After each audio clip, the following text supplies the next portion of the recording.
All right, my friends. So I wanted to come back and do another video. We're back from the movie now, and I wanted to talk. I wanted to talk realistically about this 9070 XT and what I think it means for the market right now. Prices are kind of a little bit weird, GPU wise.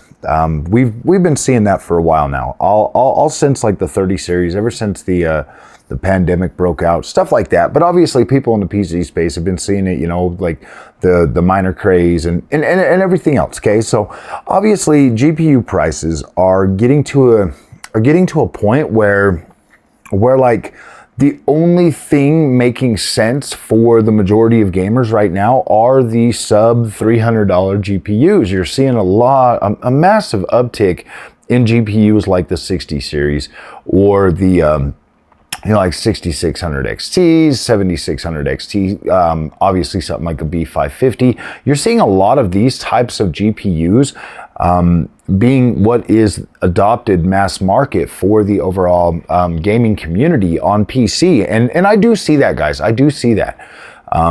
And just because I go out and I buy more expensive GPUs doesn't mean that I'm super out of touch. I do get it. Like, I do look at numbers and I do talk to people that are gaming on that level of a GPU. Is that a bad experience? Absolutely not. It's easily just on par. I mean, it's easily pretty much on par with like your consoles and stuff. Like, it really is. I could have kept gaming on the 3060 Ti. I could have kept gaming on that 7600 XT. I was getting a gaming experience. The biggest thing that you get when upgrading and buying higher tier GPUs is you have a little bit more power. You have a little bit more freedom of what you're gonna do. Like, if we look at this, if I look at this, if you look at this realistically, okay, when I got my first desktop, I bought that 3060 Ti. I later upgraded to a 3080 10 gig. The uptick in overall performance and everything wasn't absolutely mind-blowing. Like, if I turn on the 4070 Super right now and I play that, it delivers a whole host of gaming experiences that are more than sufficient for you to actually pick up a controller and play a video game and enjoy that experience. We all have different levels of how we can enjoy a gaming experience. So when we look at the prices of the upcoming GPUs, we look at the paper launch of the 50 series, we look at what NVIDIA has already brought out, we look at how much people are paying for these GPUs. And I am going to play devil's advocate here for a second, because even though these GPUs are expensive, they're pretty potent. They're very good overall GPUs that you're going to get, especially if you compare these to like your 60 series cards. You're going to be able to stretch these experiences for a long time. Now, I get it. Like, people can get into PC gaming, and I mean, because I know I did. Like, this kind of affected my psyche for a little while too, is getting into the PC experience. You'll have a new game come out that you're absolutely looking forward to, and then you will see the spec requirements. And if you haven't noticed, they're putting out like the new specs that are like, oh gosh, man, you're gonna need a 4090 to run Spider-Man 2 with everything turned on. And get a playable experience. Well, here's the thing. I can turn all of that on and then use FSR3 on Spider-Man 2 on my 7900 XTX and get well over a 60 FPS experience. And so when I look at that and I take into consideration that everything that I've, pretty much come to believe and come to see about PC is this is such a revolving marketplace where there's so many companies out there all trying to push their brand or their flavor or whatever else. I mean, you have like MSI, you have Asus, you have NVIDIA themselves, you have AMD, you have Sapphire, you just have so many companies, Corsair, all of these companies that are all vying for your money in the PC space, in the DIY space, where you can actually go out, pick out the parts that you want, and build your gaming setup. You get to be the architect of your gaming experience while on PC. So yeah, there's a lot of choices. There's a lot of stuff. There's a lot of freaking, you've got a lot of influencers, stuff like that out there that are, you know, kind of leading you toward the products that they like or they believe in, and sometimes it's just they're, you know, getting sent a product and they're covering that product. It doesn't mean they use it. They're just doing what they were asked to do. They're just getting sent a product and they're trying to be like, okay, yeah, I want to keep that doorway open, so they cover the product, whatever. You know what I mean? Like there's a lot out there. There's a lot pulling us in a lot of different ways. So when you look at the prices of today's GPUs versus what you used to be able to get them for, and if you go back, like if you go back to, everybody's like, oh man, the 10 series was, whoa, it was just perfect. If you go back and you look at, say, the 1080 Ti or something, okay? This card was a monster. It lasted a long time. It did good. People are still rocking a 1080 Ti. They're still using that. They're like, dang man, this card got me through a long time. And when you look at something like that, and you're like, okay, like I get it, you know, and that was like pure rasterized power, didn't even have DLSS, none of that other stuff. And so you're looking at that experience and you're like, man, I just want those days to come back. Not even fully realizing, like I don't think people fully realize or understand just how potent these new GPUs really are. And the new tool sets that have come with DLSS or FSR or frame generation or any of the number of things that have come out that are designed to try to, let's say, enhance your experience and give you more longevity. Those features are actually incredible, but I think we're applying them wrong. And that's why it feels like we are not getting the experiences that we're like I think that the reason why we're not feeling like these GPUs are good, like they're more, like they almost feel more consumable than actual like products that you buy and use for a long time, is because of things like DLSS, okay? You get DLSS. So say you go out, you buy a 3060 Ti, okay? And you come home and you've been playing on a console for a long time. So obviously you have your Xbox, your PlayStation. You might actually be at a point where you've got them hooked up to a 4K TV. Now, this point that I'm going to make is very important, and you should probably listen to this. If you don't get anything else out of this video, please make this be the part. If you go out, you're coming from console and you're coming over to PC, okay? You're automatically looking at your consoles like, wow, that's $500.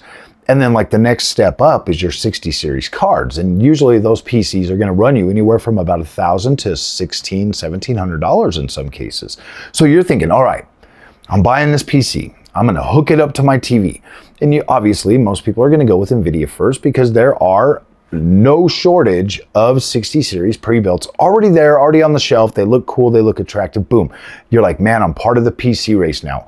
I am buying me a $1,700 PC and it's gonna be better than my console. So you buy that, you bring it home, you have the feature called DLSS. So you're gonna turn that on, you're gonna start playing your games right when this PC comes out, and you're gonna notice that, wow, dude, I'm playing at 4K.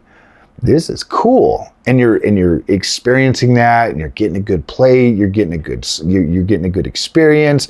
It's looking better than your console, you got everything cranked up, and it's just blowing your freaking mind. But then you're going to start getting the newer games, and they're going to start coming out, and you're going to start to notice that that quality level is just not going to last much longer than a year, maybe a year and a half. And then you're like, what the freak, man? I just paid $2,000 for this PC. How is it I already got to upgrade or whatever? Well, guys, if you honestly look at this from a realistic point of view, and this is something that I didn't do at first too, and now I understand why people were like, Froggy, you got to manage your expectations, blah, blah, blah, because I didn't do that. In my head, it was, I paid $1,700 for this 3060 Ti. Why the hell isn't this better than my console? Because I was utilizing that wrong. Now, if I would have went out and bought a 1080p monitor, now I know 1080p is trash, it's garbage, blah, blah, blah, whatever. If I would have bought a 1080p monitor, hooked that up, I do have a 1080p monitor now, hooked that up to it, ran it, native resolution, whatever, that GPU would have lasted me significantly longer, and still to this day right now, 4 years into this console generation, I would still be playing games at ultra settings. I would still be playing the newest games. I would still be playing at high refresh rates, still probably not even having to utilize stuff like DLSS because I am playing at my native resolution for that GPU. So I am in turn getting the full benefit of that experience. Now, if I'm trying to play at 4K, then my upgrade cycle is significantly shorter. I'm about a year and a half, and then I am needing more VRAM because I'm trying to do 4K.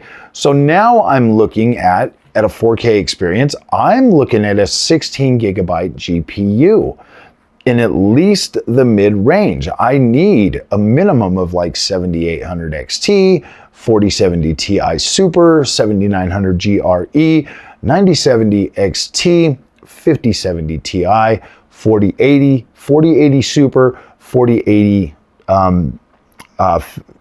5080, or I need like 7900 XT, 7900 XTX.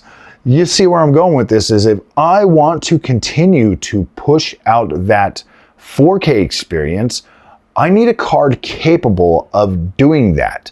And if you start at like 7800 XT, 16 gigs of VRAM, obviously you could go back to like 6950 or any of the 16 gigabyte cards that were from the 6000 series.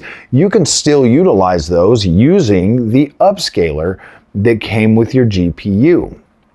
Obviously, you can use that on a 3060 Ti to do 1440p or go a little bit higher, but you are looking at significantly more money invested to utilize this. But think about it this way. You've already got your 3060 PC, okay? Most of those come with a pretty decent, boost over what you actually need to run that card with your PSU.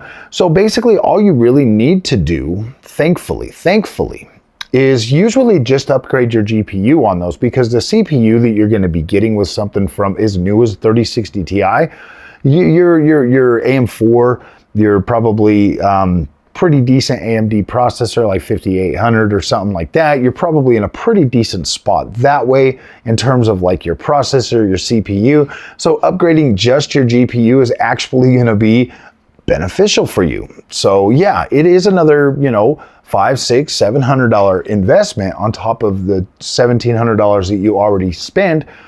But now you're actually in a better place to play on your 4K display. Whereas before you literally bought a 1080p GPU and you're trying to really stretch that. This is the biggest reason why I think a lot of people are starting to like get a little bit irritated when it comes to PC. And this is the thing. This is why I push back on those tech tubers, because they're not coming to you from like the top down. Okay, you're looking at that Halo product. You're looking at a freaking 5090 that literally right now costs more, significantly more than I paid for that 4070 Ti, 4070 Super PC. I can play up to 4K on that. I don't recommend it, but I can. Okay, you could. That is more of a mid-range GPU. Now it does suck because it has the 12 gigs of VRAM, but it is still a solid 1440p GPU.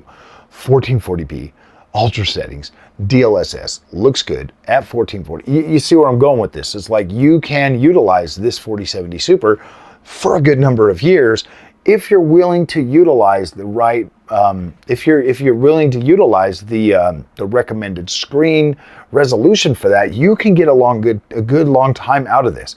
Now, when you look at these higher end Halo products, okay, and you look at what the tech tubers are talking about and stuff, you're automatically thinking like you get all freaking, you go, you watch, you get all freaking high and like, dude, this is so good, I love NVIDIA. And then you bring that back and then you wonder why your like your 60 series experience doesn't seem to push that far. Or you're wondering, it's like, okay, well, these guys had the 1080 Ti and they got 10 years out of it. How come I can't get that out of this? Well, back then on the 1080 Ti, they didn't have these things like FSR or DLSS or any of that kind of stuff or that technology to fall back on. Like they were literally buying for pure rasterized power and they were getting a good uplift. They were getting a good experience long term. But back then, games didn't take 12, 13, 16 gigs of VRAM. They were pretty decently allocated for like up to 8 gig cards and stuff, you know? So getting over that was perfectly okay. Like your 3060 Ti, any of your 30 series cards can play all Xbox One generation cards incredibly. Like you could literally blow the doors off those with any game. Max settings, everything. Like no problem. Not a problem with any of those games that I ever have. You start getting into the new cross-gen games and the new games, and that's where you start to suffer and see the problems with what those GPUs actually brought to the table. So yeah, guys, I'm excited for this 9070 XT. Okay, the 9070 XT coming in, you know, in between like what, 550 to 650, whatever. That is a decent price. You're going to get really good rasterized power. You're going to get much better ray tracing. You're going to get an AI upscaler. You're going to be getting enough tools and tech in this 9070 XT to actually be able to utilize this thing a lot more long term. Now, obviously, if you were smart and bought something like 7900 XTX, obviously AMD is going to bring FSR 4 to these GPUs. They're going to. It would be freaking dumb for them not to. So yeah, they'll bring it to them, and then that's going to extend the life of your 7900 XTX as well. So obviously your 6000 series cards will probably be able to do it too, but maybe not as well. But over time, we'll start to see this kind of roll out to the other lines. Whatever it's available on, or whatever it will work on, it will come to. So I would definitely count on that. And I would be looking forward to that. And that's going to extend the life of the GPU you already have. Now, I do think personally they should bring it out closer to the launch of FSR 4 and RDNA 4. But hey, better late than never. So yeah, guys. I'm really excited about this generation of GPUs. I'm actually quite excited about the 5070 Ti even, you know. DLSS 4 has been actually pretty impressive, and I cannot wait to continue testing that on a more robust GPU over the 4070 Super. I'll be able to run this thing a lot more closer at like 4K, be able to like really utilize that without having to suffer through. I've been trying not to upload a whole bunch of videos from the 4070 Super just due to the fact that like sometimes they just don't run as well on 4K. So I'm really not trying to like poison the well too much. I want a more robust GPU before I actually start doing some of that. So, all right, my friends, if you guys like this content, do not forget to like and subscribe. I'll see you in the next one. Thanks for watching.